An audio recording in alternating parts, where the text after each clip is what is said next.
मोक्ष के साधनों का वर्णन। राजा युधिष्ठिर ने पूछा, पितामह, मनुष्य पापी किस प्रकार हो जाता है, धर्म में किस प्रकार प्रवृत्त होता है, उसे वैराग्य कैसे होता है और वह मोक्ष किस उपाय से प्राप्त करता है। भीष्म जी बोले, राजन, तुम्हें सब धर्मों का पता है, तो भी धर्म मर्यादा की स्थिति के लिए मुझसे प्रश्न कर रहे हो। अच्छा, तुम आरंभ से ही मोक्ष, वैराग्य, पाप और धर्म के विषय में सुनो। मनुष्य विषयों को ठीक ठीक जानने के लिए उनमें इच्छा पूर्वक प्रवृत्त होता है। इससे जिस विषय में उसका राग होता है, उसे पाने के लिए वह बहुत से काम करता है। वह अपने प्रिय रूप और गंध आदि का बार बार सेवन करना चाहता है। इससे उसका उनमें राग हो जाता है और फिर उस पर क्रमशः द्वेष, लाभ और मोह का भी अधिकार हो जाता है। इस प्रकार लोभ, मोह एवं राग द्वेष से ग्रस्त होकर उसकी बुद्धि धर्म में प्रवृत्त नहीं होती। वह केवल कपट से ही धर्म का आचरण करता है और कपट से ही धन कमाना चाहता है। इस प्रकार बुद्धि की कपट में प्रवृत्ति हो जाने से उसकी पाप में रुचि हो जाती है। फिर तो यदि उसे कोई सगे संबंधी पाप करने से रोकते हैं, तो वह शास्त्र के प्रमाण देकर उन्हें युक्ति युक्त उत्तर देने लगता है। राग और मोह के कारण उसका 3 प्रकार का अधर्म बढ़ता है।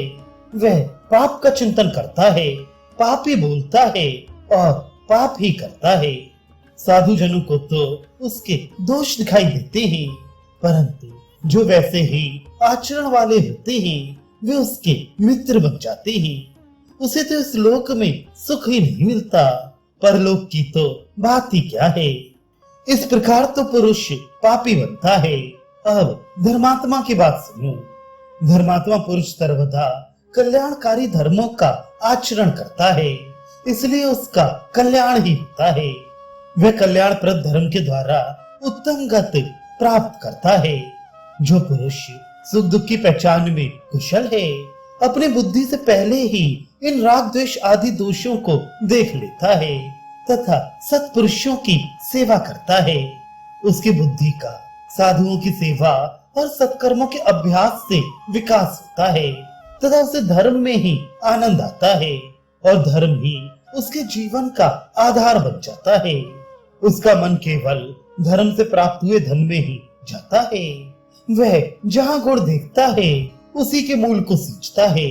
इस प्रकार के आचरण से पुरुष धर्मात्मा बनता है और उसे धर्मनिष्ठ सुहृद प्राप्त होती है। ऐसे सच्चे मित्र और पवित्र धन पाकर वे इस लोक में सुखी रहता है और परलोक में भी सुख पाता है। ऐसा पुरुष शब्द आदि 5 विषयों पर प्रभुत्व प्राप्त कर लेता है, किंतु वह धर्म का ऐसा फल पाकर भी हर्ष से फूल नहीं जाता। वह इससे तृप्त न होने के कारण विवेक दृष्टि से वैराग्य को ही बढ़ाता है।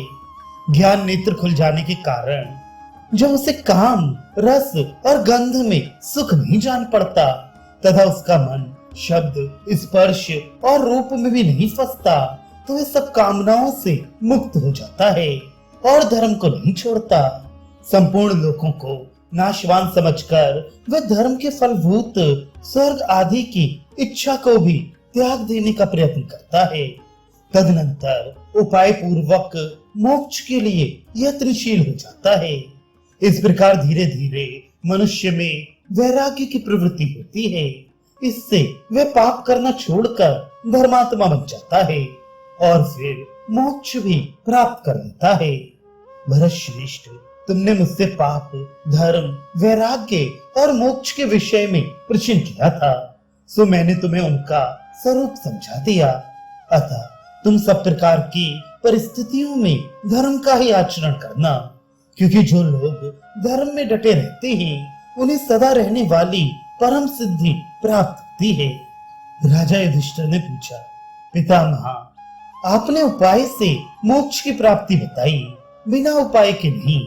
सो मैं आपसे विधिवत उसका उपाय ही सुनना चाहता हूँ। भीष्म जी बोले, महाप्राज्ञ, तुम तरह तरह के उपायों से सर्वदा सब प्रकार के हितकर साधनों की खोज किया करते हो, इसलिए तुम में ये सूक्ष्म वस्तुओं की परीक्षा करने का गुण होना उचित ही है। देखो, जो मार्ग पूर्व समुद्र की ओर जाता है वह पश्चिम की ओर नहीं जा सकता। इसी प्रकार मोक्ष का भी एक ही मार्ग है। मैं उसका विस्तार से वर्णन करता हूँ। मुमुक्ष पुरुष को चाहिए कि क्षमा से क्रोध का, संकल्प त्याग से कामनाओं का, भगवत ध्यान आदि सात्विक गुणों के सेवन से निद्रा का, अप्रमाद से भय का, आत्मा के चिंतन से श्वास प्रश्वास का, तथा धैर्य से इच्छा, द्वेष और काम का नाश करे। भ्रम, मोह और संशय रूप आवरण का शास्त्र के अभ्यास से तथा लक्ष्य की विस्मृति और चित्त का अन्य विषय में चला जाना, इन दोनों दोषों का ज्ञानाभ्यास से दमन करे। वात पित्त आदि जनित उपद्रव और रोगों का हितकारी सुपाच्य और परमित आहार से, लोभ और मोह का संतोष से तथा विषयों का तत्व दृष्टि से निराकरण करे।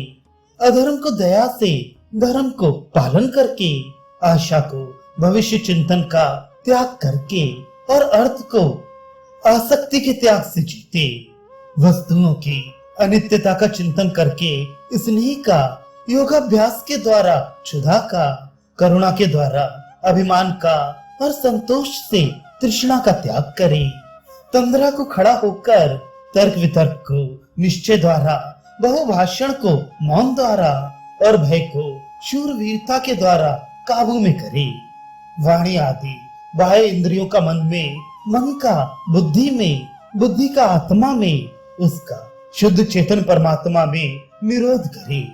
इस प्रकार मनुष्य को शांत और पवित्र कर्मा होकर इस परमात्म पद का ज्ञान प्राप्त करना चाहिए। इसके लिए वह काम, क्रोध, लोभ, भय और निंद्रा, इन 5 दोषों को छोड़कर वाणी का संयम रखते हुए योगाभ्यास करे।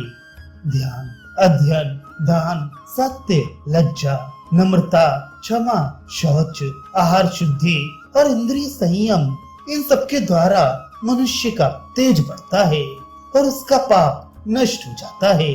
उसके संकल्प सिद्ध होने लगते हैं और हृदय में विज्ञान का आविर्भाव हो जाता है। इस प्रकार जब वह निष्पाप और तेजस्वी हो जाए तो मिताहार करते हुए इंद्रियों को जीतकर तथा काम क्रोध को काबू में रखकर अपने शुद्ध स्वरूप को परब्रह्म पद में स्थित करने का संकल्प करे।